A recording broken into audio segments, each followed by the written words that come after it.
So, kina-requested sila para magtawhay buwas ang payout dahil ungin nila ang ilang valid driver's license. Kagpit dito naman nila daan ang photocopy. So, i-photocopy nila ilang driver's license kagpermahan katatlo.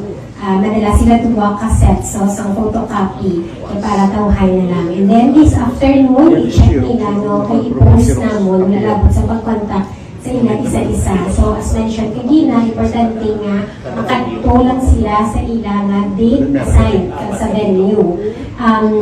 Rest assured akong later sa hapon nga hindi nila makita ilang pangalan, hindi sila mag-panic, kay may harap kita sa mga means para ma-check mabutang sa help desk. Ang help desk may ara nga announcement man nga ang SWD sa ilaman nga QR code na pwede direct at kita may ara man. But we are working it closely together para ma-ensure. Kag kung wala sila nadala sa 9,617 ang syudad ma-appeal for them. But ang focus sa anay subong is matapos ang payout sa 9,617 sa aton 4 ka venues starting tomorrow.